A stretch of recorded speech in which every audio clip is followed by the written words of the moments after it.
Antes de empezar los objetivos de la charla, quisiera que ustedes vean cuánto todas las drogas nuevas han hecho que tengamos una mirada diferente sobre el nefrón del riñón. Y para eso quiero mostrarles acá que durante muchos años hablábamos de la enfermedad haciendo hincapié en el glomérulo y ahí en la arteriola aferente y la arteriola eferente, y solo hablábamos de que aumentaba la presión intraglomerular y que la enfermedad por diabetes era fundamentalmente una glomerulosclerosis. Pero si ustedes miran bien en el nefrón, la arteria eferente irriga todo el túbulo, que nunca lo consideramos porque no tenemos forma de medirlo en la clínica práctica.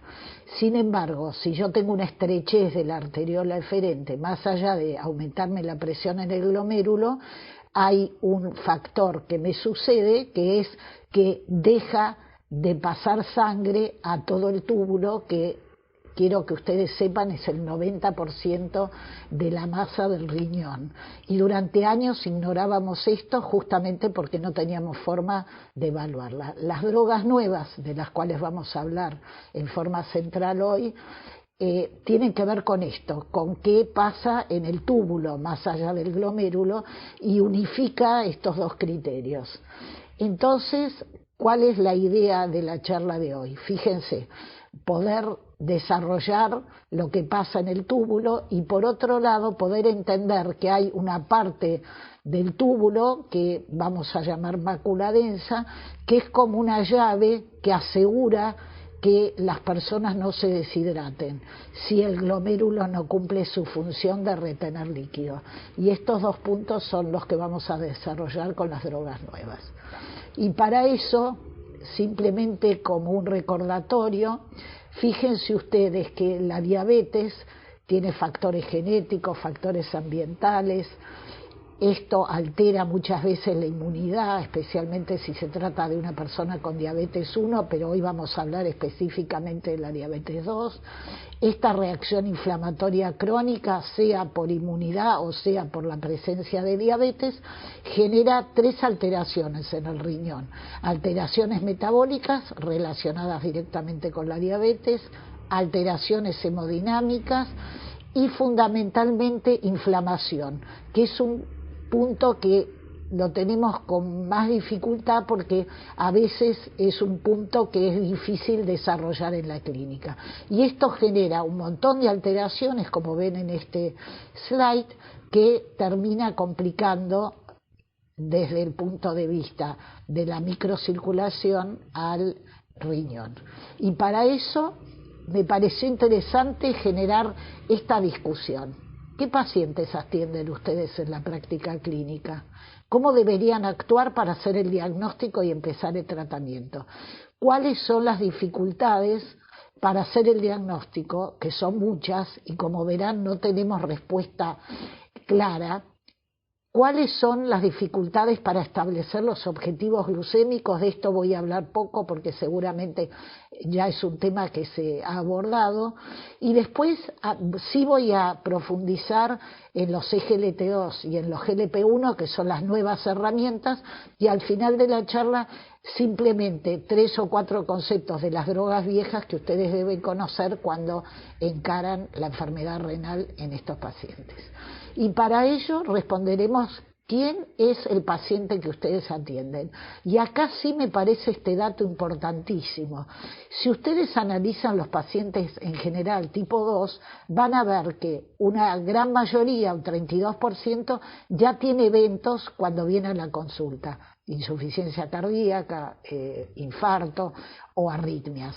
Pero fíjense ustedes que el resto de los pacientes, el 68%, tiene factores de riesgo. ¿Por qué? Porque el 80%, entre 80 y 85, tiene hipertensión y dislipemia. Quiere decir que cuando ustedes hagan la selección de las drogas que van a tener que usar, no solo, y los voy a correr del valor de la glucemia, tienen que ver de qué paciente estamos hablando. Y si yo les pregunto, de todos los pacientes que ustedes atienden, el que solo tiene diabetes, estoy seguro que ahí no van a saber decirme ¿Cuál es el porcentaje? Porque es bajísimo. Solo diabetes aproximadamente el 6.4%. Quiere decir entonces que en realidad los pacientes que ustedes ven son pacientes con varios factores de riesgo y este es un punto que ha cambiado muchísimo la mirada del tratamiento. El otro punto es que la diabetes es una enfermedad cardiorrenal y agregaría metabólica. ¿Por qué? Porque si yo analizo, como en este slide, un estudio de arriba de 700.000 pacientes que el 66% no tenía patología cardíaca ni renal y estoy pensando en cuál va a ser su primer evento, esto es un trabajo multipaíses, ¿qué vamos a ver? Que la enfermedad renal como primer evento 36%, un montón. Insuficiencia cardíaca 24%. Y si sumo este síndrome cardiorrenal, el 60% de los pacientes van a tener el primer episodio como insuficiencia cardíaca y o enfermedad renal. Y entonces uno podría decir, bueno, a estos pacientes hay que darle un CGLT2.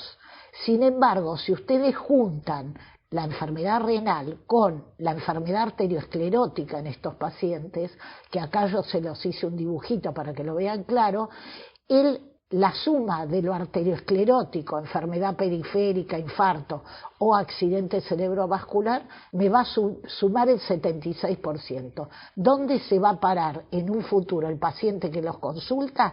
En más arteriosclerosis o más insuficiencia cardíaca y ambos con enfermedad renal, para que uno le indique estas dos drogas que son las que entran en la discusión de la elección.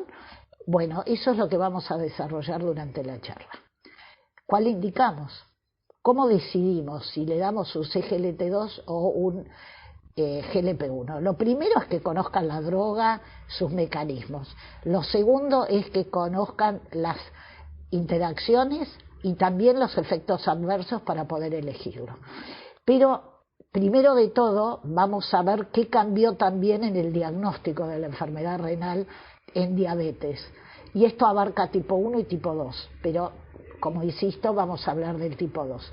Durante muchos años nosotros decíamos que la historia natural era el paciente no tenía nada por 5 años, después empezaba con albuminuria, la albuminuria iba aumentando, como ven en este dibujo, de 30 a 30 a 300 y luego a más de 300, y ahí le caía la función y el paciente iba a la insuficiencia renal. O sea, era como un proceso de varias etapas, desde no tener nada hasta tener albuminuria y después insuficiencia renal.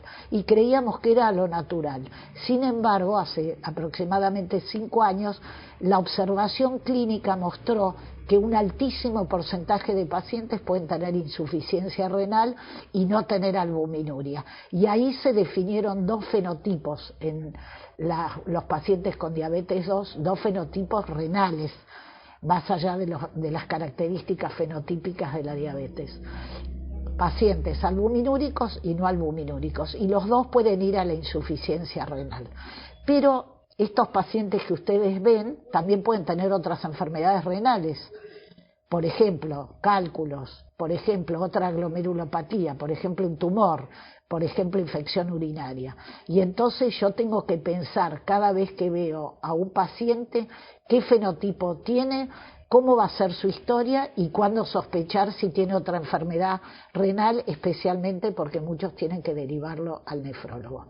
Y acá, fíjense ustedes, este es un resumen que les hice de pacientes con diabetes 1 y diabetes 2, y todo lo blanco que ven acá en el slide muestra pacientes con menos de 60 de filtrado y sin albuminuria. Y fíjense que en diabetes 1, que parece insólito, el 24% no tiene albuminuria, o sea que la historia natural no es tal, pero en esta flechita que les marqué con rojo, el 51% del UKPDS no tenía albuminuria, o sea que más de la mitad o la mitad de los pacientes tienen la historia secuencial que les mencioné y otro grupo solo tiene caída del filtrado, lo que implica que el fenotipo está presente. Y fíjense en los otros trabajos de tipo 2 está presente altamente este fenotipo sin albuminuria.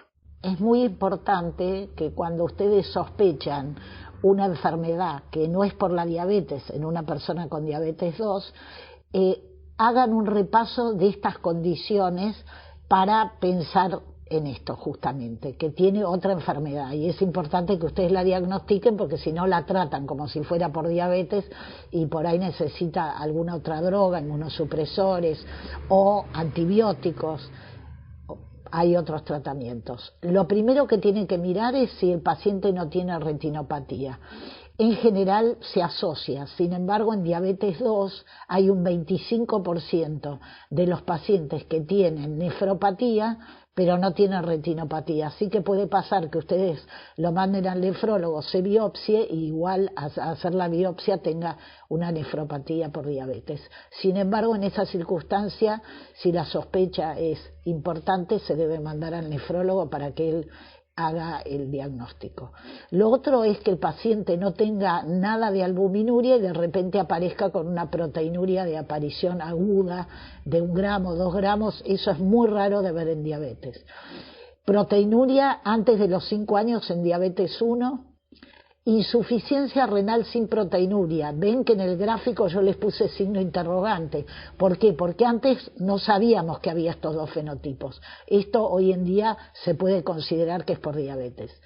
Tener sangre en la orina, micro o macromaturia, una disminución brusca de la función renal sin una causa, no porque puede ser por sepsis o alguna otra causa, tener cilindros leucocitarios o piuria en la orina orienta más a infección urinaria o a cálculos, tener eritrocitos dismórficos o cilindros hemáticos. En ese caso ustedes pueden casi confirmar que eso no pertenece a la diabetes porque eso es muy raro que aparezca, casi les diría que es imposible.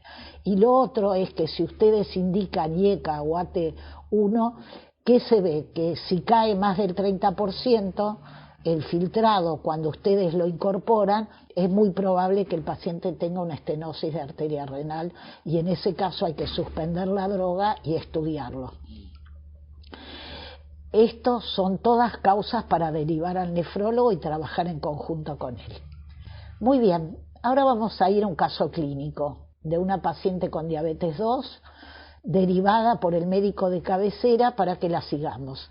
Y esta señora tiene 72 años, 22 años de diabetes, cardiopatía isquémica, internada por insuficiencia cardíaca. No tenemos más datos, el examen físico no aporta ningún dato, y estaba tratada con losartán, amlodipina, metformina 2000, glicazida, atorvastatina y aspirineta. Y tenía un filtrado de 38 y una albuminuria de 3,45, o sea, una insuficiencia renal importante, un ecocardiograma con una fracción de eyección de 39. Y tratada aparentemente bastante bien porque si bien la hemoglobina glicosilada es alta, fíjense un índice de masa de 26 y una hipertensión bien regulada el día que viene. Como vimos recién, Juana tenía 72 años, fue a ver al nefrólogo. Ustedes la van a ver a Juana seguramente 20 años antes, sin tantas complicaciones cardiológicas o nefrológicas. Pero antes quiero que ustedes vean la clasificación de enfermedad renal para poder entender lo que vamos a hablar a partir de ahora. Y esta clasificación se basa en 2 elementos. La albuminuria, que se divide en normo antes, pero ahora se llama 1, en micro, que ahora se llama A2, y en macro, que ahora se llama A3. Quiero recalcar acá que lo normal es menos de 10, y alto normal es entre 10 y 29. Y también los grados de filtrado que se dividen por estadios, estadio 1 y 2, estos son antes de establecer la insuficiencia renal, y estadio 3A, 3B y 4 y 5 son de insuficiencia renal. Y el color de verde a rojo habla de la progresión de la enfermedad renal. Y Juana, 20 años antes, tiene un filtrado, como verán en el próximo slide, de 108. y una albuminuria normal, un índice de masa corporal de 28, una hemoglobina bastante bien, 7,6, hipertensión y dislipemia, y no tiene ningún problema cardíaco. Y este es el momento de actuar, y después vamos a ver que si aparece Juana con 72 años también se puede actuar. Y ahora vamos a mirar a esta Juana. Fíjense que en 20 años el médico no le cambió la medicación. Y voy a hacerle algunas preguntas a ustedes para ver qué van a hacer con esta Juana, que ahora tiene 60 años y antigüedad de la diabetes de 10 años, hipertensión y dislipemia. Yo les pregunto ahora si esta Juana con 60 años y con esta función renal, ustedes como médico le pueden asegurar que no tiene nada en los riñones.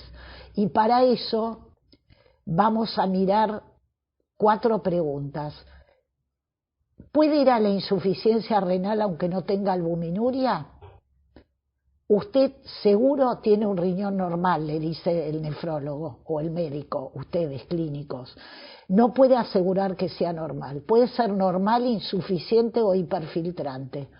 Puede que tenga otra enfermedad en el riñón y ustedes no lo saben. Por ejemplo, lleno de quistes o una dilatación, que en ese caso deberían hacerle una ecografía. De todo esto, lo que seguro ustedes no pueden asegurar es que tiene un riñón normal. Y ustedes van a decir, el doctor me confunde, y yo también los confundo a ustedes, pero ahora se lo voy a explicar porque este es el concepto más importante de la clase de hoy.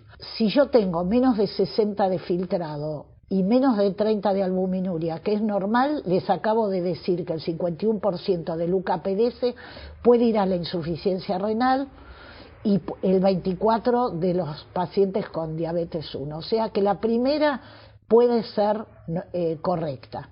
Y ahora sí les voy a explicar que esto es muy importante. Miren, si yo hago un clearance de inulina, que es el único verdadero, y lo comparo con la creatinina sérica, en un paciente que tiene 1.1 a 1.3 de creatinina, fíjense ustedes que la falta de sensibilidad de la creatinina hace que ese señor pueda tener un filtrado de casi 45 a 150, o sea que la creatinina no le sirve para evaluar que está filtrando de más. Y se los voy a explicar porque seguro que no entendieron nada. Yo tengo acá un riñón o 2 riñones, masa nefronal del 100% o del 50%. Si yo tengo 2 riñones y me funciona muy bien y soy mujer, me da un filtrado de 80. Y si me quedo embarazada, ese filtrado me sube a 120. Quiere decir que tengo reserva y mi riñón es absolutamente normal. Yo dono un riñón, mi masa es del 50% y me hago un filtrado y me da 80. ¿Cómo puede ser? ¿Por qué? Porque el 50% de la masa, o sea, un riñón, hiperfiltra en las nefronas restantes. Quiere decir, acá hay 2 conceptos súper importantes. El primero es, yo puedo hiperfiltrar de los 2 riñones, como no puedo medir la reserva funcional porque no tengo pruebas. En el caso del riñón, no lo sé, solo si me quedo embarazada, es una forma de decir, por supuesto. Y si yo tengo un solo riñón, porque soy donante, tengo hiperfiltrado de las nefronas remanentes. Quiere decir que hay 2 formas de hiperfiltrar y el hiperfiltrado está siempre presente. Y les explico esto para que entiendan por qué cuando le doy CGLT2 baja el filtrado. Entonces, el concepto es este, que hiperfiltración o del riñón entero o de la nefrona remanente siempre puede estar presente. ¿Y por qué es importante esto? Fíjense ustedes que tanto los pacientes con diabetes 1 como los pacientes con diabetes 2 pueden hiperfiltrar. ¿Cuál es la definición de hiperfiltrado? 2 desvíos estándar por encima de la edad y del sexo de cada paciente. En general se considera hiperfiltrado por arriba de 120, 130, como ven acá en los diferentes trabajos. Y entonces, ¿por qué es importante hacer el diagnóstico de hiperfiltrado? Primero porque fíjense acá, Todos sabemos que tener insuficiencia renal aumenta el riesgo de mortalidad cardiovascular, como ven en la parte izquierda de este gráfico. Pero fíjense ustedes que si ustedes tienen más de 105, como esta paciente que tenía 108, también la mortalidad cardiovascular aumenta porque es una U. Quiere decir que hiperfiltrar no solo lastima el riñón porque trabaja de más, sino que tiene repercusiones generales, como vamos a ver acá. Fíjense, tener hiperfiltrado puede dar lesión cardiovascular, lo que no podemos asegurar que es causal directo. ¿Y por qué?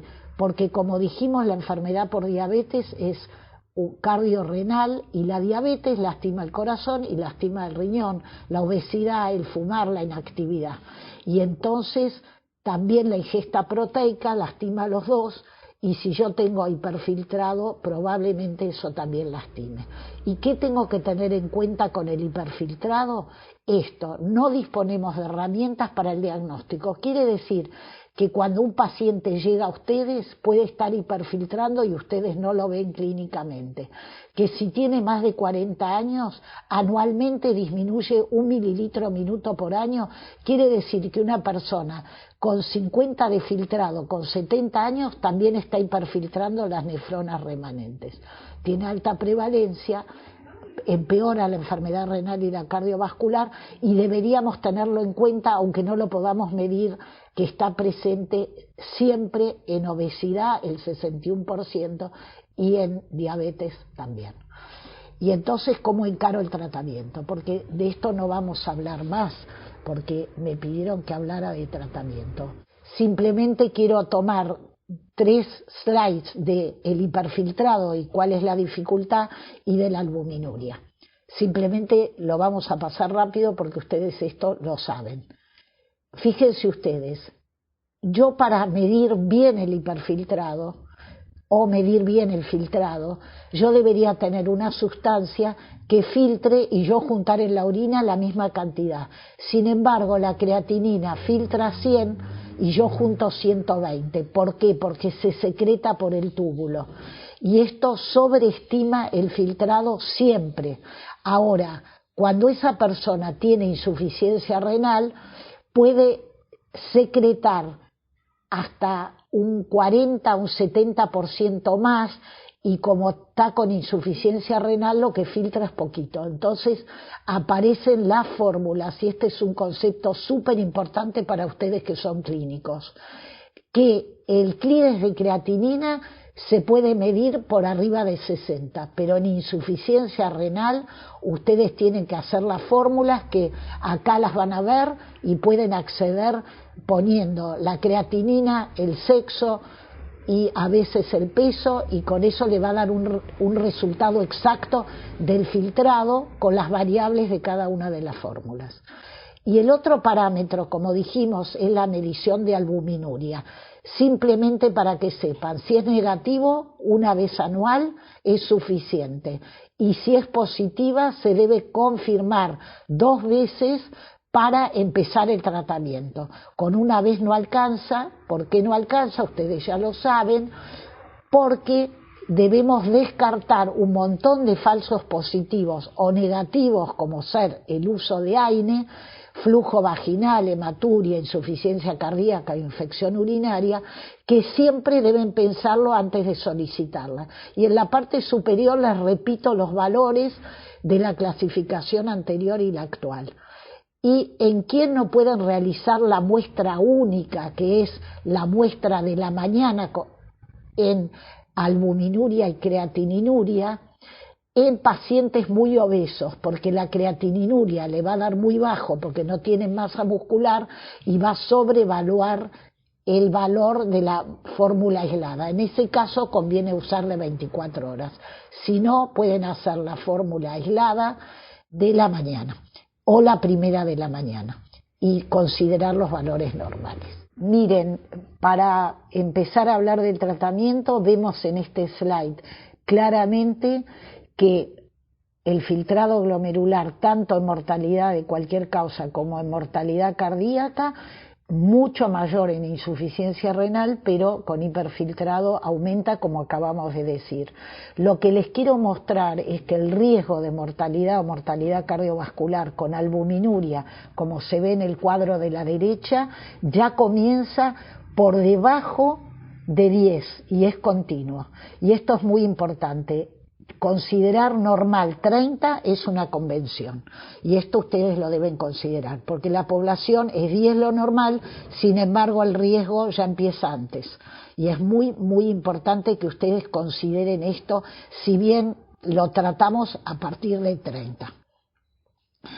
¿Qué muestra la fisiopatología? La fisiopatología muestra que el hiperfiltrado, teoría clásica, vasoconstricción de la arteriola eferente y vasodilatación de la arteriola aferente, hipertensión glomerular y albuminuria. Sin embargo, ahora hay una hipótesis tubular que quiero que ustedes conozcan. Y esta hipótesis es porque en diabetes hay un aumento de los SGLT2, una upregulación por la hiperglucemia y aumenta la reabsorción de glucosa y sodio en el túbulo proximal.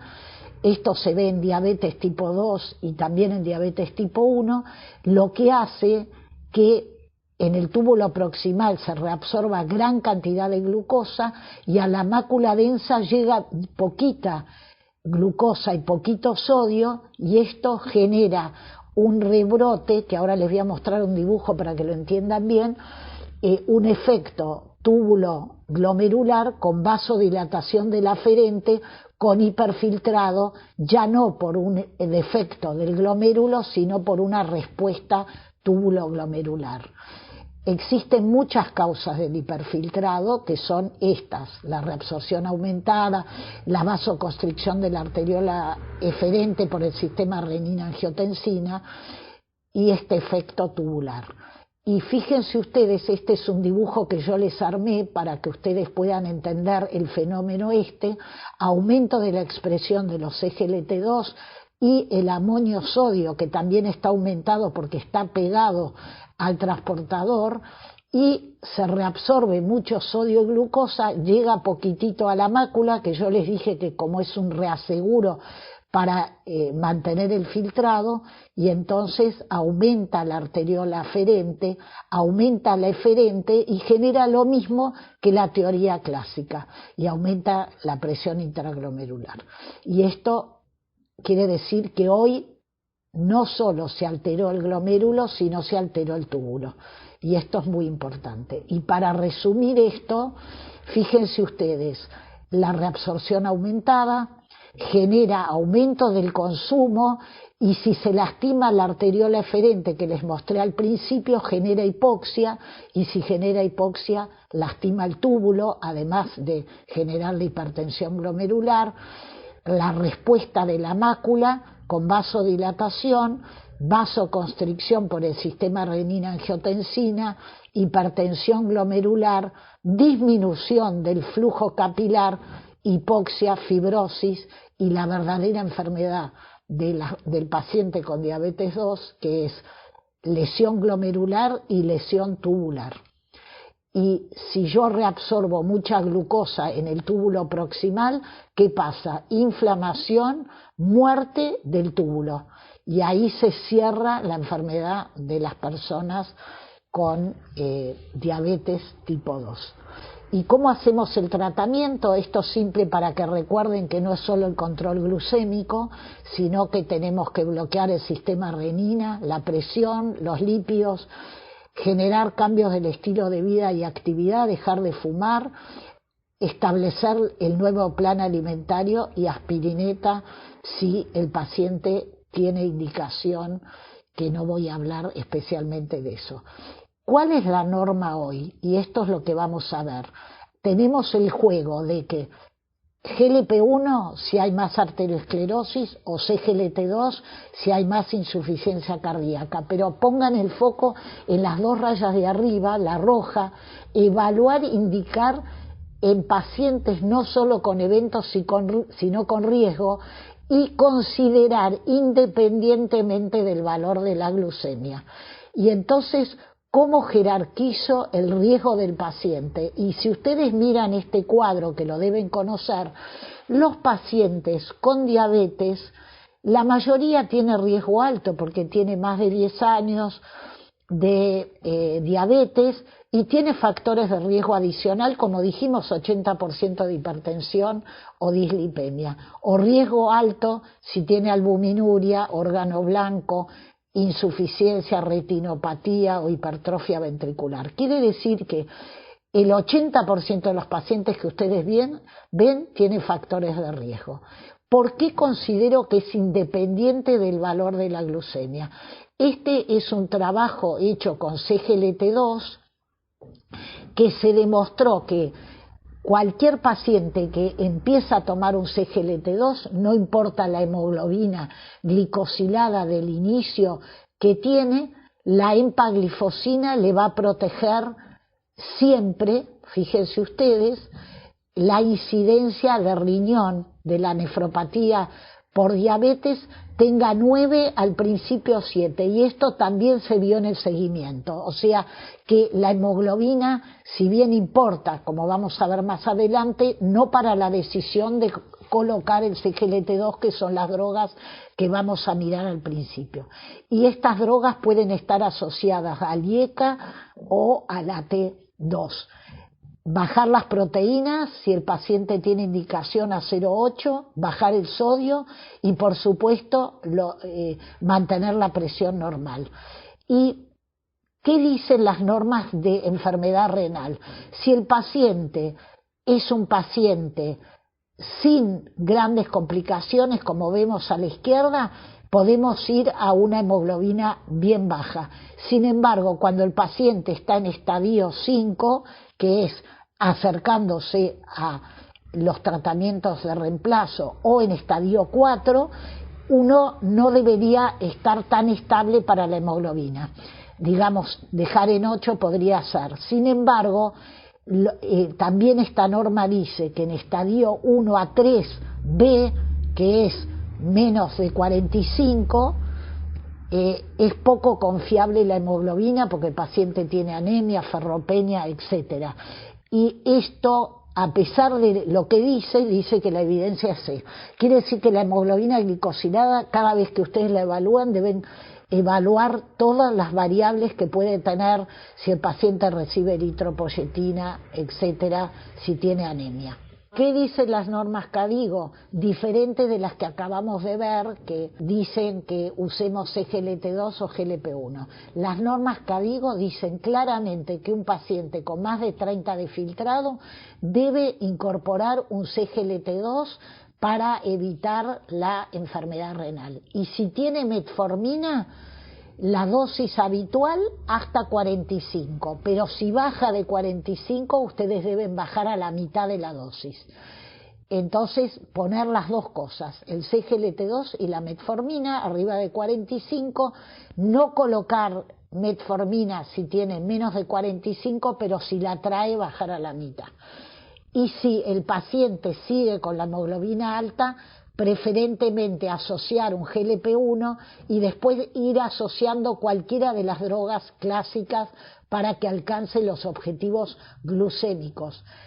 El CGLT2 y preferentemente el GLP-1 es para protección cardíaca o para protección renal. Ya no estamos mirando la mirada glucocéntrica, sino la mirada más cardiológica y nefrológica. Y para explicar esto, volvemos a la fisiopatología. Fíjense ustedes, la clásica y la actual. Esto es lo que les expliqué antes del consumo, de la vasodilatación. Si yo doy un CGLT2, se inhibe la reabsorción, llega más a la mácula, aumenta la natriuresis, la diuresis y la glucosuria, baja en sangre, y el efecto túbulo glomerular, vasoconstricción de la arteriola aferente, caída del filtrado, pero del hiperfiltrado, que es muy importante que caiga y no tiene ninguna repercusión ni riesgo de insuficiencia renal aguda, que es lo que le tenemos miedo, y además disminuye el hiperfiltrado, que protege al riñón siempre. Disminuye el consumo de oxígeno porque no se reabsorbe sodio, y el efecto antiinflamatorio porque no entra glucosa. Quiere decir que darle un CGLT2 mejora todo en el riñón. Y quiero decir que esta protección termina por mejorar todos los parámetros de los CGLT2. Y para resumir, los beneficios son los beneficios en el corazón, que disminuye la grasa, disminuye los eventos, la insuficiencia cardíaca, la rigidez de la pared, la disminución del tejido adiposo con disminución del peso, la disminución de todo lo que dije en el riñón con mejoría de la función renal, y también tiene un efecto hepático, pero eso todavía no está tan demostrado, y baja la hemoglobina, baja la uricemia, aumenta la glucosuria y disminuye la inflamación y la fibrosis y el estrés oxidativo tanto en el corazón como en el riñón. Quiere decir que son drogas que ustedes deberían empezar a usar sin ninguna duda, como acabamos de decir. ¿Y en quién la deberían usar?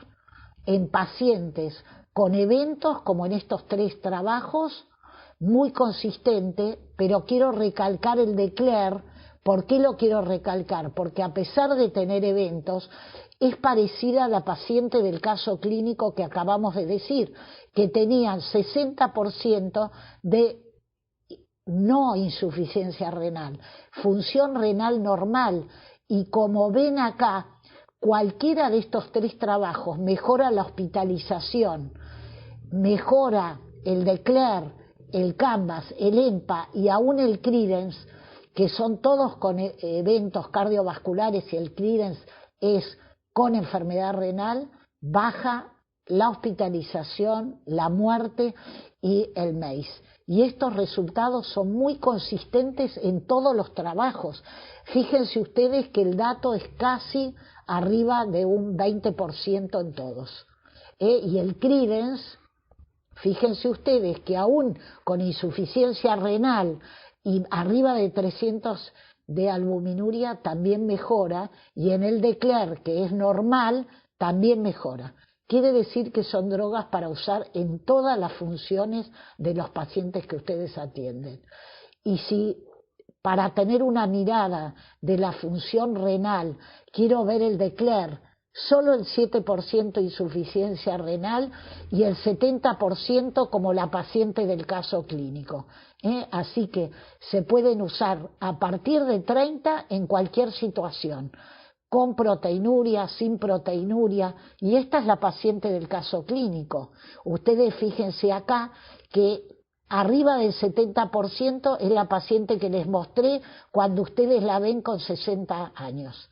Así que por favor usen estas drogas. El 10% de la población argentina las usa y ya hay evidencia fuertísima.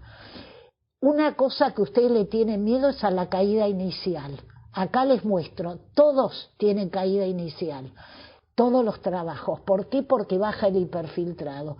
A pesar de que cae al principio, todos los trabajos mostraron que después de un tiempo la insuficiencia renal se retarda arriba de un 40%, inclusive en la paciente que no tiene nada, en las pacientes que tienen enfermedad cardiovascular, y fíjense ustedes en las pacientes que no tienen eventos, como se ve acá abajo en el de Claire, que es la paciente que les mostré.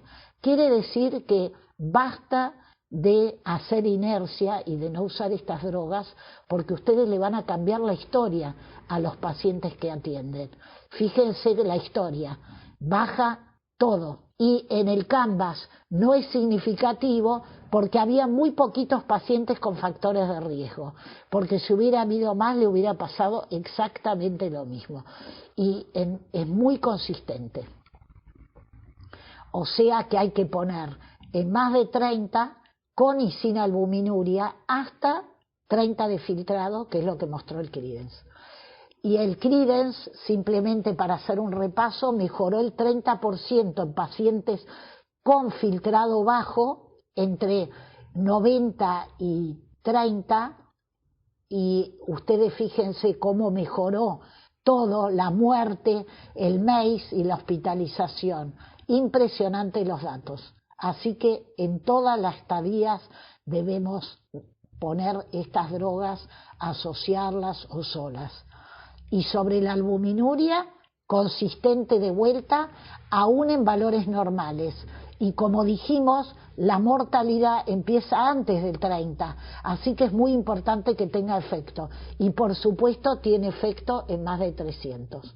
La consistencia y la evidencia es fuertísima. Y para resumir, acá este es un metaanálisis donde toma todos los trabajos, estos 4, y fíjense ustedes, retarda el ingreso a diálisis, la enfermedad terminal, la pérdida de función y mejora la insuficiencia renal aguda.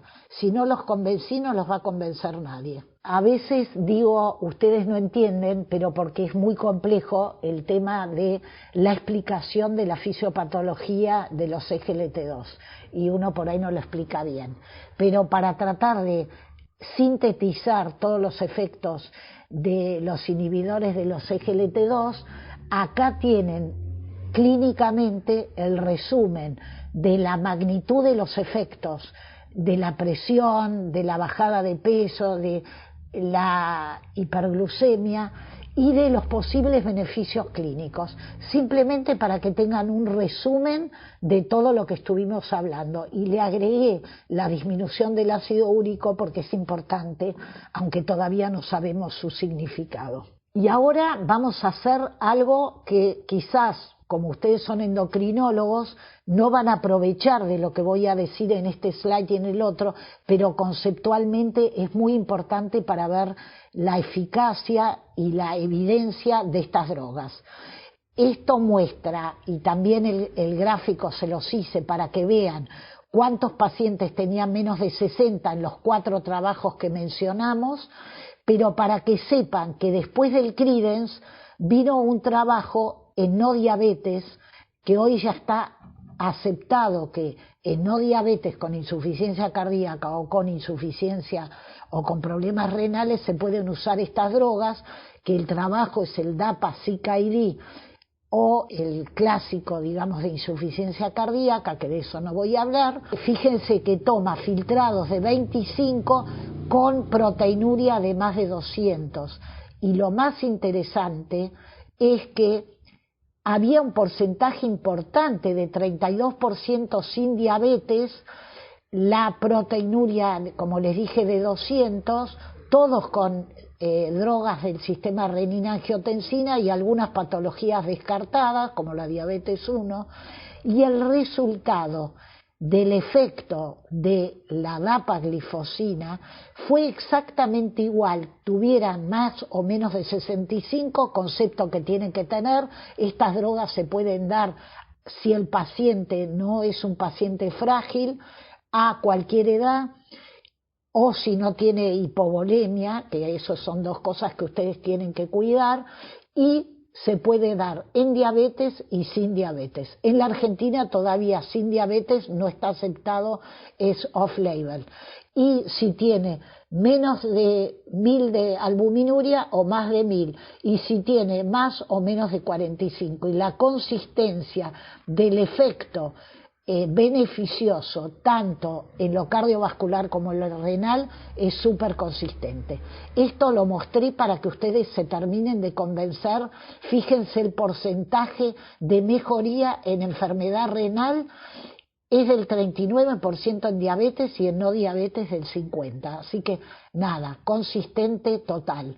Y para resumir este trabajo, lo mismo que hice con el Credence, porque no lo desarrollé completo, fíjense ustedes la consistencia. Y para resumir todo, porque ahora voy a hablar un ratito de los GLP-1, fíjense ustedes que todas las drogas CGLT2 son buenas en diabetes con o sin eventos, con o sin insuficiencia cardíaca, con o sin enfermedad renal y también en enfermedad sin diabetes.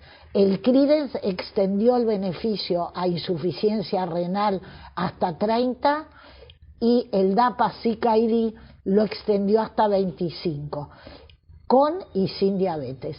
Y dentro de un tiempito daremos alguna otra clase con algún otro beneficio seguramente.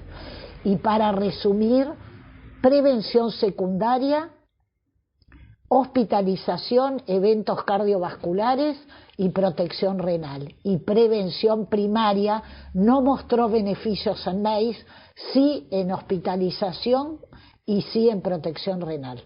O sea que no hace falta que el paciente tenga eventos, puede tener factores de riesgo como la mayoría de los pacientes que ustedes ven. Muy bien, y volviendo a la paciente, ¿qué cuidados tienen que tener en estos pacientes? Porque esto es muy importante. Interrogar infecciones urinarias y genitales recidivantes. Sepan que no genera más infección urinaria, sí genitales. Para esto le tienen que dar indicaciones de la higiene que tiene que tener el paciente. Muy importante, para que no tenga vulvovaginitis o infección de balanopostitis. Si el paciente tiene insulinopenia, tiene riesgo de cetonemia, entonces no se puede dar. Y si el paciente está con insulina, uno está muy cerca de 7, bajar el 20%, pero si el paciente tiene riesgo de insulinopenia, no se puede bajar la insulina, por supuesto, porque puede tener riesgo de cetonemia. Solo en ese caso, si no, no se ve la cetonemia. Recomendar siempre ingesta de hidratos de carbono e hidratación adecuada, aunque no tenga sed, porque le baja la hiperglucemia y puede desaparecerle. Suspender los SGLT2 antes de cirugía, uso de contraste o cualquier evento agudo de internación. Y tener en cuenta que si el paciente tiene tendencia a la hipovolemia hay que ajustar el diurético, que no está contraindicado con los SGLT2, pero ajustarlo a la dosis adecuada cuando uno incorpora el SGLT2. ¿En qué pacientes hay que tener cuidado? En los pacientes frágiles o que tengan riesgo de hipovolemia. En ese caso está contraindicado indicar SGLT2. ¿Qué considerar? Es que no dan hipoglucemia por sí mismo y sí cuando están con insulina o sulfas. Y saber que si bien está descrito amputaciones, eso solo se vio en el Canvas, no en el Credence, y era porque tenían dosis de 300. Esto no se repitió con ningún paciente. Por supuesto, hay que tener cuidado en pacientes que tengan muy comprometido periféricamente lo vascular, si esto no se puede solucionar antes de indicarlas. Y para indicar los GLP-1, que es lo que nos falta ahora para terminar, simplemente hay 3 trabajos de las drogas que existen en la Argentina, que voy a hablar solo de eso, que es el liraglutide, el semaglutide y el dulaglutide. El liraglutide es diario, sema y dula es semanal. Y acá ven la característica, y una diferencia importante es que el Rewind, es como el de Claire, tiene 31% de pacientes con factores de riesgo. El resto tiene más, tanto el líder como el Sustain, gran porcentaje de pacientes con arteriosclerosis o eventos. Y el filtrado, la mayoría, tiene arriba de 60. Y después acá abajo, mírenlo después, las características de las drogas y la cantidad de albuminuria, y como ven, la gran mayoría, tanto del Dula como del líder, tenía menos de 30. Ahora vamos a hablar de la acción de los GLP-1. Y fíjense ustedes en este slide que los efectos son muy parecidos, pero vamos a recalcar la diferencia. Baja la hemoglobina glicosilada, ahí ven por qué la baja, especialmente porque aumenta la secreción de insulina y disminuye la secreción de glucagón. Este efecto es diferente, los SGLT2 aumentan la secreción de glucagón. Baja el peso, igual que los SGLT2, pero mucho más, tiene un efecto en el vaciamiento y un efecto central, o sea, el grado de bajada de peso es mucho mayor con el GLP-1. Disminuye la presión porque baja muchos procesos inflamatorios también en el riñón, aparte de mejorar el tejido adiposo. tiene un efecto sobre la inmunidad y sobre la arteriosclerosis muy intenso como antiinflamatorio, diferente a los SGLT2, y en el riñón colabora en la disminución de la presión el hecho de que tiene un efecto natriurético. Pero quiero aclarar que si bien no se conoce en el hombre los efectos antiinflamatorios y arterioscleróticos en el riñón, hay muchísimos trabajos que lo confirman en diferentes especies animales, que tienen efectos protectores renales que no aparecen tan rápido porque tienen más que ver con la inflamación que con lo hemodinámico. Y por supuesto tiene fuertísimos efectos cardioprotectores, al bajar la presión, al generar protección cardíaca directa, que se ve igual que con los SGLT2 por diferentes mecanismos. Y acá tenemos los efectos cardíacos de todas estas drogas, del semaglutide, el dulaglutide y el liraglutide, y acá les agregué el semaglutide oral que todavía no está en la Argentina. Y fíjense que baja la muerte cardiovascular, la muerte por cualquier causa, muy potente todas las drogas estas por el efecto sobre la parte cardíaca. Y quiero recalcar que es muy diferente a los SGLT2 el efecto sobre el ACV no fatal que se observa con el semaglutide y el dulaglutide. Quiere decir que probablemente, como voy a decir al final, porque los voy a dejar con la intriga, vamos a ver cuál es el lugar de estas drogas. Y a nivel renal, ¿qué se observó? Esto que les decía, fíjense, el líder y el sustain, que es el semaglutide, bajaron los resultados renales primarios, digamos, aunque no son drogas que se hayan hecho específicamente para esto, porque se hicieron para la parte cardíaca. El sustain ahora sí tiene un trabajo que se llama flow, que nos va a dar respuesta más exacta, pero bajaron la macroalbuminuria, la duplicación de la creatinina y la mortalidad renal y el ingreso a diálisis, ambos en forma significativa, pero a expensas de la reducción de la macroalbuminuria, que fue lo más importante, pero como ustedes vieron, es también un factor de riesgo. Sin embargo, cuando uno divide la función renal en un subtrabajo del LIRA, lo que se vio que en valores bajos se empieza a separar la función renal adecuadamente. Por supuesto, esto es un subanálisis y no lo podemos decir con la evidencia que decimos las otras cosas, pero para que sepan que muy probablemente en un futuro lo veamos en los trabajos hechos específicamente para enfermedad renal. Fíjense ustedes que yo recién les hablé de los compuestos renales del sustain y el líder, que eran significativos, como vemos en la parte superior de este cuadro, y el rewind también significativo, no así el ELIXA y el Excel, pero en compuesto renal, incluida la macro, muy consistentes estos tres trabajos. Cuando ya vamos al empeoramiento particular de la función renal, el líder y el sustain no lo mostraron porque fueron trabajos más cortos, pero el rewind, como les dije antes, que fue más prolongado, ya mostró una mejoría significativa, como ven acá, del 30%. Y consideren que muchos de estos pacientes solo tenían factores de riesgo. Pero un dato importante, a diferencia de los SGLT2, que pareciera haber diferencia entre los diferentes productos. Fíjense ustedes, esto es el dulaglutide, que es el rewind, y claramente la declinación sostenida, que fue lo primero que se demostró, no daba significativo. Sin embargo, cuando se hace un subanálisis del compuesto de caída del 40%, que es lo que parece que ahora se va a tomar, ya es significativo.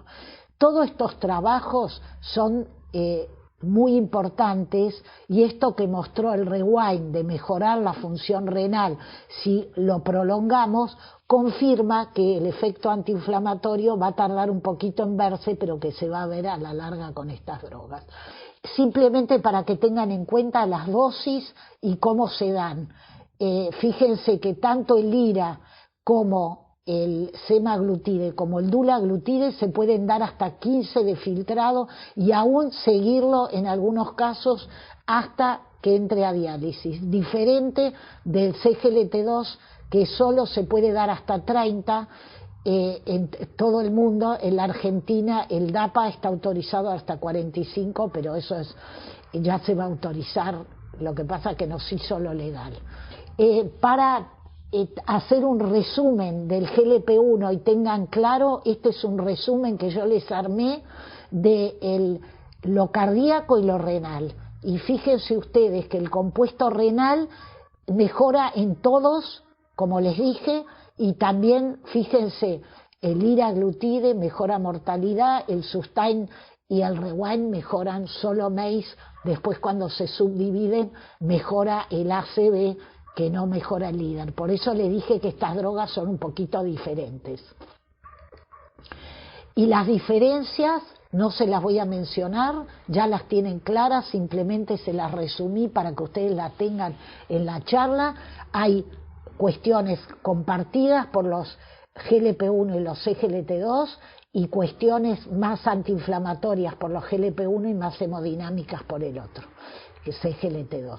Y simplemente para no dejar afuera a las drogas clásicas, quiero simplemente que tengan este cuadro, hasta cuándo se puede dar, cuáles son las problemáticas de las otras drogas, como la glitazona, la repaglinida, las sulfas y la metformina, y hacer un pequeño comentario antes de terminar de los DPP4, porque son drogas nuevas y por qué no las desarrollé, porque son neutras en lo cardíaco y en lo renal, y yo quise recalcar esta evidencia para que las empiecen a usar, porque hasta en el primer mundo solo se usan el 20%. Entonces no quise tomar para no distraerlos. Entonces miren este cuadro, hasta dónde las podemos dar, es muy importante que lo tengan en mente. Fíjense ustedes las sulfas en el trabajo Advance y Advance On, estricto, bajar la hemoglobina glicosilada, mejoró también, o sea que si bien para incluir los CGLT2 e incluir los GLP-1 no tenemos que mirar tanto la hemoglobina, tener bien la hemoglobina como demostró las sulfas en su momento, es importante. ¿Y cómo mejoró en el Advance, que duró meses?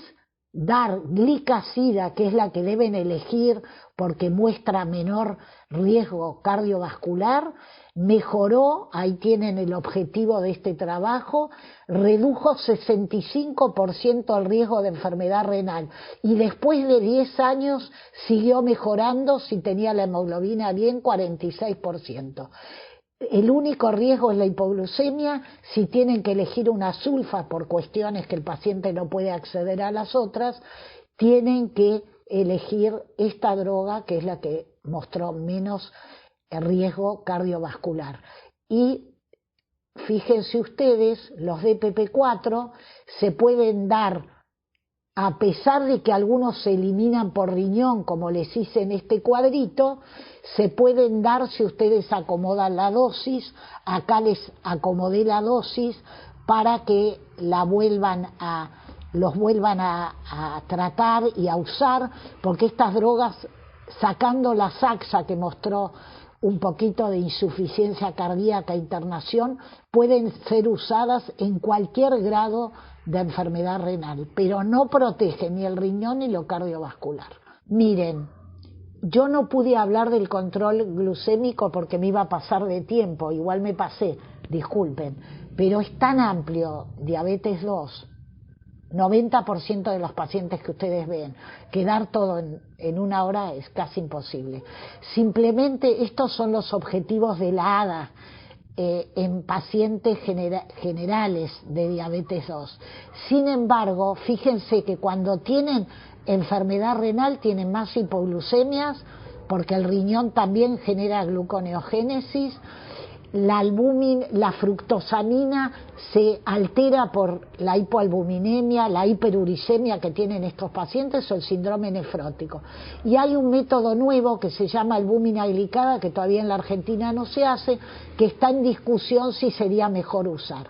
Pero la hemoglobina glicosilada, cuando hay anemia, ferropenia y un montón de otros factores que les pido que lo vayan a buscar, no se puede hacer.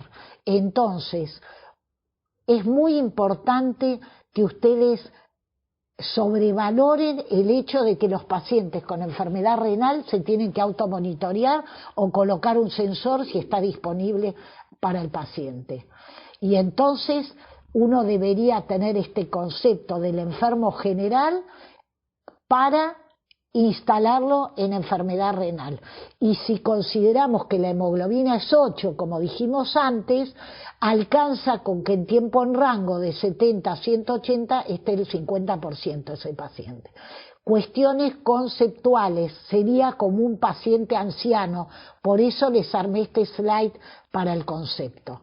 Y entonces, siempre tomar en cuenta que el valor que debe tener como objetivo glucémico va a estar influido por la presencia de la enfermedad renal.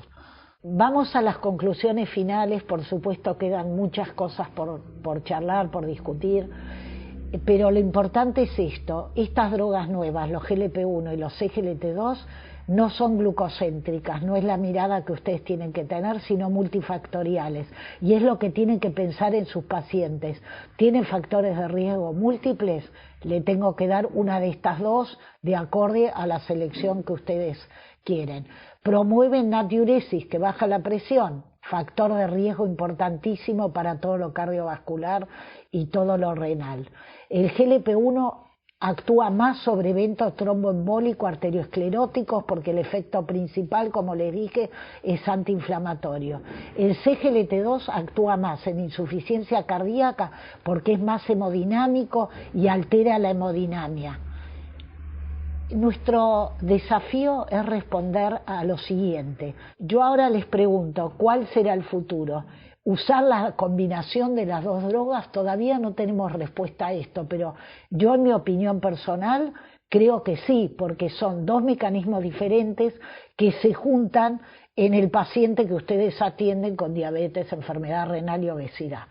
Y para finalizar les quiero hacer una pregunta. A Juana, ¿qué droga le darían? Piensen, escríbanlo sobre su escritorio y yo les voy a dar un premio que ahora se los voy a mandar si el que adivina de cuál habría que darle coincide con la que hay que darle. Y la verdad es que la droga que logre adherir a la paciente es la que alcance los objetivos, es la que gana, y no tengo idea con cuál va a adherir Juana. Así que ganaron todos. Gracias.